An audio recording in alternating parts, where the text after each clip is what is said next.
Hi, I'm deep in the reads, and here's a book, let's talk about it. It's The Silmarillion by JRR Tolkien, and edited by Christopher Tolkien. JRR Tolkien probably doesn't need an introduction because he is one of the biggest names in fantasy fiction ever, but his son Christopher was an instrumental part in the sharing of these stories that Tolkien had been working on, these stories set in his fantasy world of Middle-earth. He used to read his son The Hobbit in bedtime story form and eventually went on to publish it. And as he worked on his fantasy stories, Christopher was a big part in the feedback process. So when Tolkien died and left piles and piles of unfinished drafts and appendices and notes about Middle-earth, Christopher Tolkien felt the need to put them together and publish them for the sake of the growing cult of Tolkien enthusiasts that were cropping up. The Silmarillion, this book right here, is the result of a lot of that work. It's kind of a condensed version of Tolkien's creation story. It starts with the creation of Arda, which is the planet that contains Middle-earth, and it runs through to about the end of the Lord of the Rings period. It's got the rise and fall of many kingdoms, and it's got the creation and recreation of the Great Lights, and the coveting of the power of the gods and all the consequences of that. But the main story is the Silmarils, which are these 3 gems that kind of contain the power of the gods, and everybody starts fighting over them, and that takes up most of the space of the book. Unfortunately, the fact that the Silmarillion is unfinished is painfully apparent on the reading. The whole thing reads like a rough draft. It's like a skeleton that Tolkien was going to come back to later and flesh out. And it's not a good reflection of his abilities as a writer at all, and that's coming from someone who isn't even that big a fan of Tolkien. One of the indicators of the unfinished aspect of it is the fact that the stories contained in here have multiple versions that are floating around. For example, with Beren and Luthien, there's 3 different versions currently in print. There's a standalone book called Beren and Luthien. There's a poetic version, which is in the history of Middle-earth, and of course the story that's contained in here. And I can't speak to the quality of the other versions, but the versions of the stories that are contained in this are extremely dry and written with all the passion of a census report. You know the lyricism and the playfulness with which Tolkien wrote Lord of the Rings and The Hobbit? That is completely absent from the prose in the Silmarillion. Even the descriptions are sparse. Like, for landscapes, you rarely get a satisfactory description, and you rarely get told what a character looks like or what they dress like. For example, Melkor, the key villain in the story, is described as dark and terrible. And that's it. That's the only description you get for the antagonist. And then with place names, like for the key locations you get, you at least know what they are. But a lot of the times a character will be said to go to this location and you don't know if it's a city or a mountain or a forest or a lake or whatever. And then with the characters, you're lucky if they have a single characteristic about them. Like, you've got Melkor, who is evil incarnate, or Feanor, who is greedy and covetous. You've got Beren, who is courageous, or Aula, who is ambitious, and that's it. And then most of the other characters are nothing more than names on a page. Like, you get told what side they're on and what species they are, and that's it. Tolkien makes no attempts to immerse the reader. It's very apparent that he was only writing this for himself as notes for something later on. The worst thing about this is that nothing is given emphasis over anything else. Whether it's a character moving from point A to point B, or a cataclysmic war, or a terrible disaster, it's all given the exact same emphasis, just dry, dull, matter-of-fact. And it gives you the impression that the book is completely featureless, even though technically a lot is happening in the story. And it's, again, not Tolkien's fault. It's clear that this is a rough draft. He was just putting the story ideas into place without giving them the flourishes that later drafts would produce. And the result is so boring.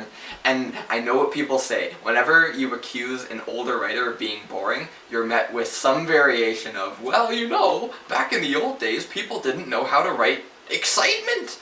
And I resent that because a lot of the works that I read that are far older than Tolkien are really gripping and dramatic, and you can get all the things that you would want from a gripping narrative. So age is not an excuse. The other thing that you're told with the Silmarillion is that you should approach it from the mindset of it being like the Bible or like a history book. And I don't think those comparisons do the Silmarillion any favors either. The Bible has amazing passages in it. It's beautiful, it's haunting, it's got like this grandeur that you can feel when you're reading it coming off the page. And with history books, if this was considered a history book, I would still mark it low for the sort of dull delivery and the weird structuring and things like that. Like, it's just not that engaging a narrative. And some of the most engaging books I've ever read have been history books, so I know what I'm talking about on this one. Just to illustrate my point, let's do a text comparison between the Silmarillion and the Old Testament. I'm going to start with a passage from the Silmarillion, and this is a scene where the heroes basically get one over on the bad guys. There was a battle in the air all of the day and through a dark night of doubt. Before the rising of the sun, the heroes slew the villain and cast him from the sky, and he fell upon the towers of blank, and they were broken in his ruin. Then the sun rose, and the host of the heroes prevailed, and well nigh all the villains were destroyed, and all the pits of the villain were broken and unroofed, and the might of the heroes descended into the depths of the earth. There the villain stood at last at bay, and yet unvaliant. He fled into the deepest of the mines, and sued for peace and pardon, but his feet were hewn from under him, and he was hurled upon his face. Okay, so that's decent, it's serviceable, but it's still fairly basic. Now I'm going to compare that to the fall of Nineveh in the Old Testament. This is from the book of Nahum, if you're wondering. Behold, I am against thee, said the Lord of hosts. Thy lair I will burn with smoke, thine young the sword shall devour. I will cut off thy prey from the earth, no more be heard thy messengers' voices. Woe to the bloody city, full of lies and robbery, the prey departeth not. The crack of the whip, and the thunder of the rumbling wheel, the horsemen mounting, the flash of swords, the gleam of spears, and the mass of slain, the heap of corpses. There is no end to the dead bodies. For the many infidelities of the well-favored harlot, the mistress of incantations who sold states for her wicked deeds, and clans through her incantations. Behold, saith Lord of hosts, I am against thee. I will strip thee of thy clothing, and show thy shame to the nations. Filth I will cast upon thee, and disgrace thee. I will set thee up as a warning. All who see thee shall flee, shall cry, Desolate Nineveh, who shall bewail her?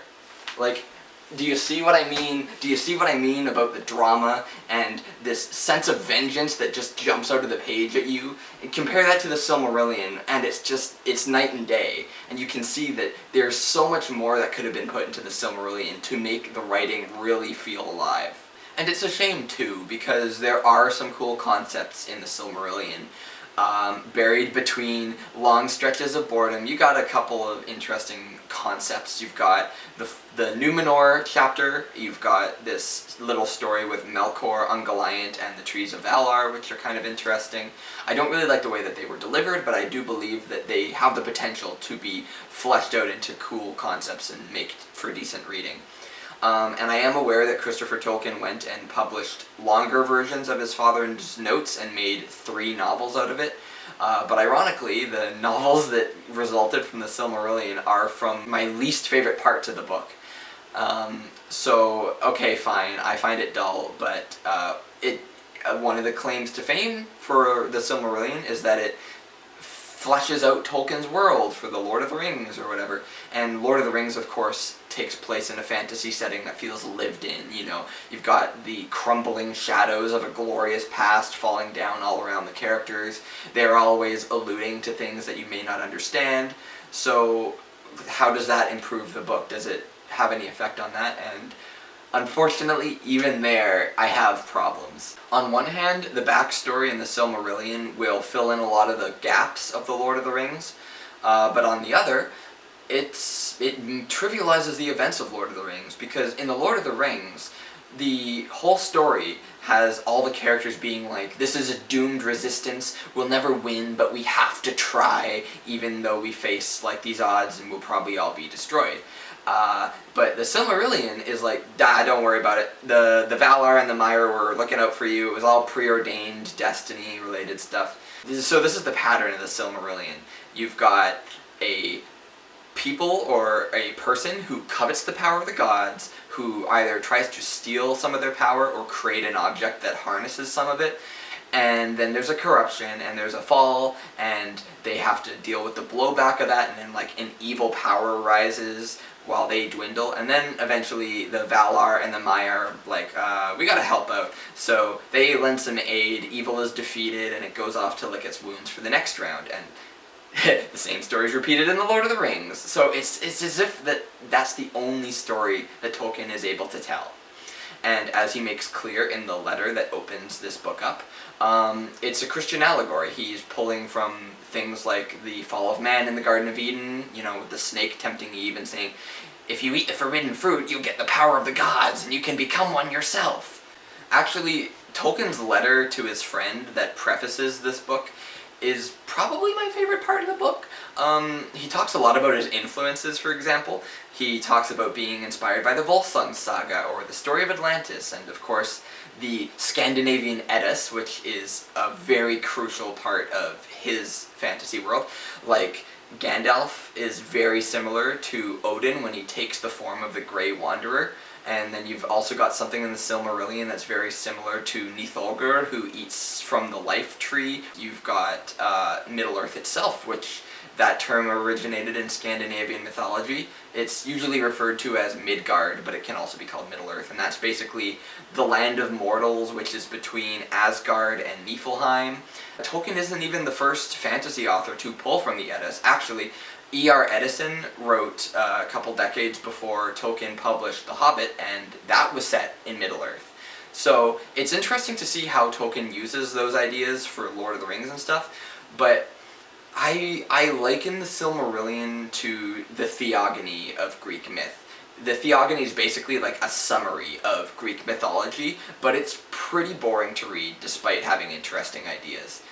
It's really only in the epic poems and the plays about the mythology of Greece where you really feel the drama and the stories really come alive. And I would say that the Silmarillion is the theogony, and the Lord of the Rings are the epic plays and poems. And that's basically where I'm at with this. In other words, the Silmarillion to me is a grueling, tedious blueprint from which stories that are interesting might be extracted and developed separately, but actually reading the Silmarillion is quite hard to get through. I think there's better ways that you could have presented content like this. For example, if you had done something like this, like the Tolkien Bestiary by David Day. If you had done something like that and it was full of like luscious illustrations where the text was kind of like an accent, I think that would be a much better way of presenting the content so that it's not super boring. And I also think it would be a good way of visualizing some of the for example, there are a lot of houses of elves in this. I mean a lot. And they all branch off of each other, and there's family trees. And of course, locations are very important too. And I think rather than have it in writing, I think it would have been much clearer and more concise and even easier to retain if it had just been presented visually.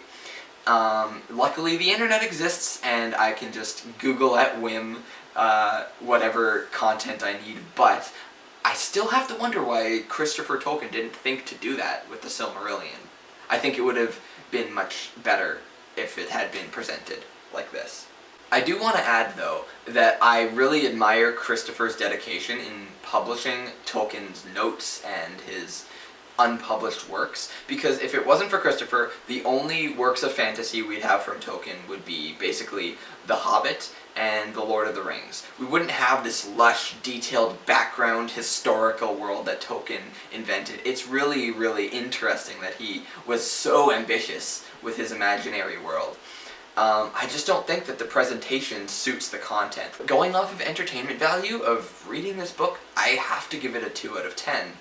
And unlike other books that I've rated low, it's not the author's fault. I don't think Tolkien ever would have looked at the content of the Silmarillion and been like, yes, this is totally finished and ready to go off to the publishers.